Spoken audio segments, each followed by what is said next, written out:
Pada materi yang lalu kita sudah membahas tentang daerah terkuat di Nusantara yang sulit untuk ditaklukkan oleh penjajah, dalam hal ini adalah Belanda. Belanda sampai berdarah-darah untuk menguasai daerah tersebut karena rakyatnya sangat militan dan berani mati dalam mempertahankan kedaulatan dan harga dirinya. Daerah yang dimaksud adalah Aceh. Tapi tidak hanya Aceh sebenarnya yang sulit ditaklukkan oleh para penjajah. Masih banyak lagi daerah-daerah lainnya di seluruh Nusantara yang memberikan perlawanan kuat sehingga penjajah ada yang sampai harus berunding dan bahkan hengkang dari wilayah tersebut. Kali ini kita tidak membahas daerah-daerah yang memiliki semangat juang yang tinggi dalam melawan penjajahan. Akan tetapi kita akan membahas mengapa nenek moyang kita yang katanya hanya bersenjatakan golok dan bambu runcing bisa mengimbangi kekuatan penjajah yang sudah menggunakan senjata api atau meriam kala itu. Ternyata setelah ditelusuri, nenek moyang kita sudah menggunakan senjata api jauh sebelum para penjajah Eropa tersebut datang di Nusantara. Senjata ini terus berkembang dan pada akhirnya teknologi senjata api yang dibawa oleh penjajah diadopsi juga oleh nenek moyang kita. Pernyataan yang mengatakan Nusantara dijajah 350 tahun oleh Belanda boleh kita perdebatkan karena tidak semua wilayah itu 100% dikuasai oleh Belanda. Bahkan perlawanan-perlawanan sengit di berbagai daerah terus dilakukan untuk mengusir Belanda. Dalam peperangan melawan Belanda, kita membayangkan bahwa nenek moyang kita menggunakan kayu, batu, bambu runcing, dan golok dalam berperang. Tapi semua itu tidaklah benar, karena nenek moyang kita seperti yang sudah disinggung tadi, sudah menggunakan senjata api dalam persenjataannya. Sebuah film yang cukup terkenal, yaitu film The Pirates of the Caribbean, dengan tokoh utamanya yang bernama Jack Sparrow. Dia selalu membawa senjata api yang dia selipkan di perut depan di atas burung perkutut yang dia punya. Senjata api tersebut adalah sebuah pistol laras pendek yang disebut dengan istinggar, atau orang Melayu Nusantara sering menyebutnya dengan terakul. Terakul tersebut merupakan jenis senjata api matchlock atau kancing sumbu yang dibuat oleh berbagai kelompok etnik dari Kepulauan Nusantara. Senjata api ini diketahui sebagai hasil dari pengaruh Portugis terhadap persenjataan lokal, terutama setelah perebutan Malaka pada tahun 1511. Dalam materi kali ini, kita akan membahas senjata api yang digunakan oleh kerajaan-kerajaan masa lalu yang mendiami kepulauan di Nusantara. Mari kita simak pemaparannya dalam video berikut ini. Artileri dan pasukan musketir Majapahit.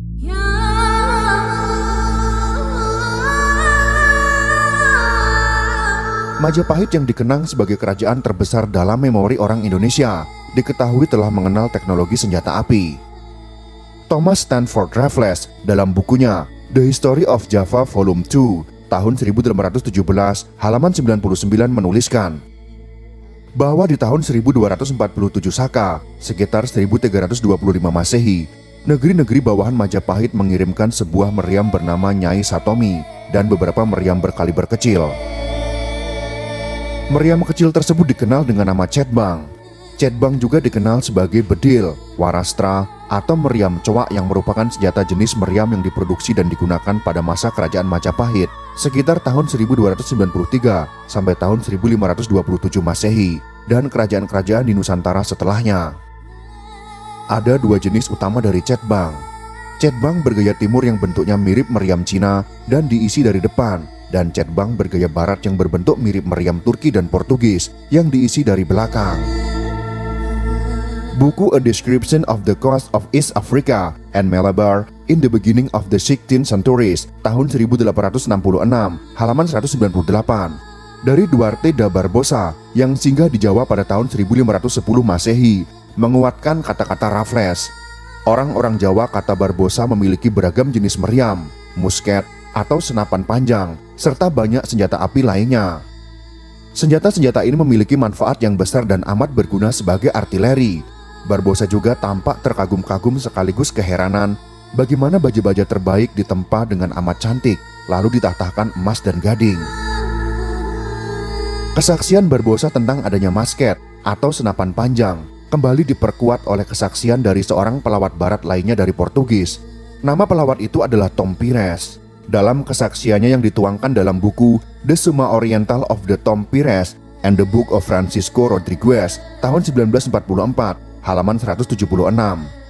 Pires mencatat bahwa Raja Jawa Gusti Pate atau Gusti Patih memiliki sekitar 4.000 pasukan musketir.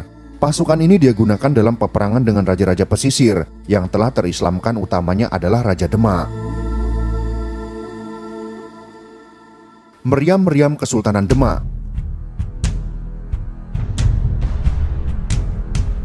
Pada abad ke-16, saat Majapahit telah terbenam, mantan bawahan sekaligus saingannya yaitu Kesultanan Demak telah muncul dalam panggung politik Jawa sebagai penerus Majapahit, namun dalam balutan agama baru, yaitu agama Islam.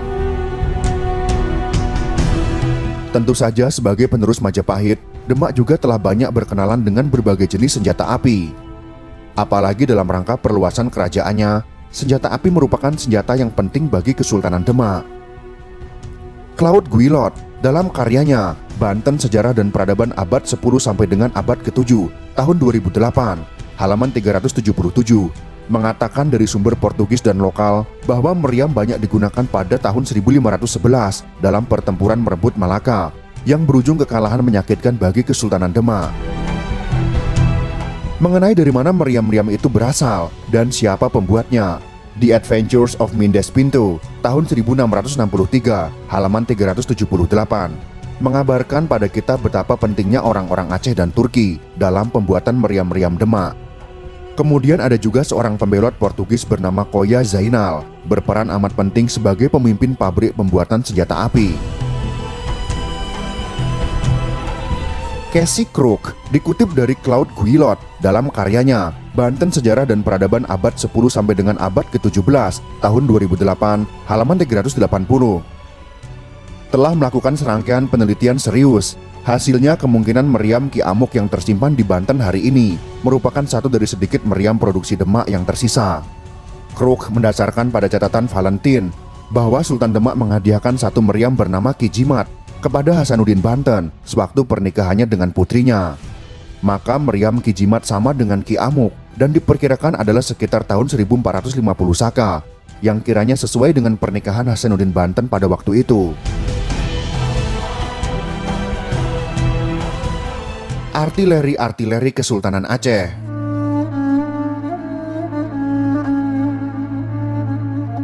Dari segi persenjataan, kerajaan-kerajaan Indonesia dari Sumatera juga tidak kalah hebat dalam perkenalan dengan teknologi senjata api. Bahkan berkat perkenalan itu, Aceh tampil sebagai satu kerajaan besar di abad ke-17. Kekuatannya sanggup setidaknya membuat negara-negara Eropa seperti Portugis agak keteteran. Aceh yang di abad itu telah terislamisasi, banyak mendapat bantuan persenjataan dari Turki atau Kesultanan Ottoman sebagai poros utama dunia Islam.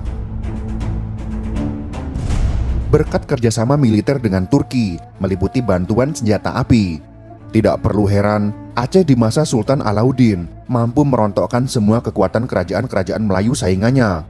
Orang Portugis di Malaka pun ketar-ketir dibuatnya. 3 kali serangan orang Aceh selama rentang waktu tahun 1537 hingga tahun 1547 sempat membuat Portugis kerepotan di Malaka. Kabar yang beredar konon di masa jayanya pada zaman Sultan Iskandar Muda yang termasyhur, Aceh punya 5.000 pucuk meriam. Jumlah itu cukup setidaknya menggambarkan betapa perkasanya kesultanan itu di zamannya. Tapi jumlah itu ternyata dibantah. Seorang pengelana Perancis yang bernama Bialiu mengabarkan yang dikutip dari buku Kerajaan Aceh tahun 2014 halaman 132. Karya seorang Indonesianis bernama Dennis Lombard, jumlah itu telah dilebih-lebihkan.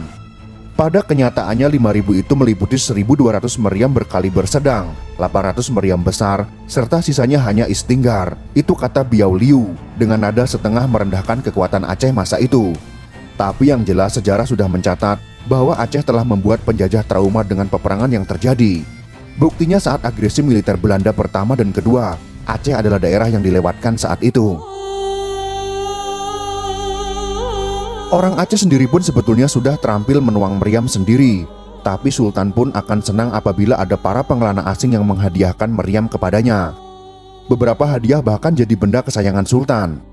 Ada juga satu kebiasaan unik Sultan. Senjata dan mesiu akan disembunyikan pada suatu tempat rahasia hingga suatu peperangan tiba. Rupanya Sultan takut sewaktu-waktu senjata api dan mesiu ini digunakan untuk pemberontakan melawan dirinya. Istinggar sendiri bukanlah meriam, tapi senjata api sejenis bedil. Senjata ini banyak tersebar di seantero negeri Melayu. Wan Mohdasuki, dan Siti Radziah dalam manuskrip Ilmu Bedil sebagai sumber etnosejarah teknologi senjata api Melayu tahun 2014, halaman 64. Sumbu pencucu istinggar yang berbara tersebut dikepit pada ujung pemegang sumbu. Ketika picu ditarik, pemegang sumbu akan menolak sumbu berbara ke lubang penggalak yang berisi ubat bedil. Dengan itu ubat bedil akan terbakar dan menghasilkan daya yang membolehkan peluru timah hitam dilepaskan dengan halaju tinggi melalui muncung istinggar. Matchlock dan senapan Minangkabau.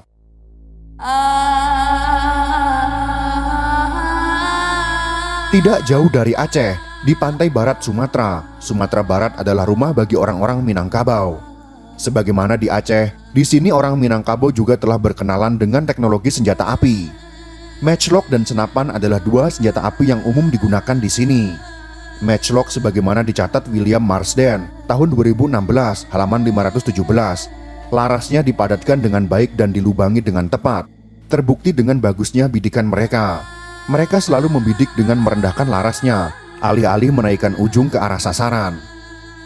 Lalu ada senapan yang berasal dari istilah Belanda, yaitu istinggar, yang telah kita jelaskan sebelumnya. Dikategorikan sebagai senapan. Tapi dalam teks-teks historiografi Melayu, senapan ini lebih dikenal dengan nama terakul. Terakul adalah salah satu senjata yang terkenal di kalangan pelaut, pedagang, dan bajak laut Nusantara. Terakul pada awalnya menggunakan teknologi wheel-lock atau kancing roda, yang mana kemajuan teknologi ini memungkinkan ia membakar bubuk mesiu secara otomatis tanpa membubuhkan fuse. Terakul berbentuk seperti pistol dan sejatinya merupakan perubahan bentuk dari pemuras yang dikecilkan. Terakul digunakan dalam perang raja, datuk, dan sultan-sultan di Filipina melawan Spanyol, dan juga oleh tentara Brunei saat menentang Raja Brooke. Terakul juga digunakan di Patani dan Malaka. Berlainan dengan senjata api milik Kesultanan Aceh, senjata ini diadaptasi dari teknologi senjata api bangsa Eropa, terutama Portugis saat berhasil menaklukkan Malaka pada tahun 1511. Serupa dengan orang Aceh, orang Minangkabau juga terampil menuang meriam. Meriam ditempa dengan menggulingkan batangan besi yang rata yang memiliki dimensi proporsional. Pekerjaannya dilakukan secara spiral, mengelilingi batang bulat dan memukul-mukulnya sampai bagian-bagian besi tersebut telah menyatu. Senjata-senjata ini terus digunakan hingga abad ke-19 ketika Perang Padri meletus di Sumatera Barat. Berkat penguasaan senjata-senjata api itu, Belanda sempat kewalahan terutama di masa awal peperangan. Itulah beberapa senjata api yang digunakan oleh nenek moyang kita dalam peperangan di masa lalu.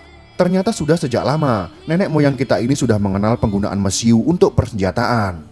Semoga informasi kali ini bisa bermanfaat untuk kita semua. Jika kalian suka dengan video ini, silakan berikan jempol ke atas. Dan jika kalian menganggap video ini bermanfaat, maka bagikanlah untuk teman-teman Anda yang lain. Terima kasih sudah menonton.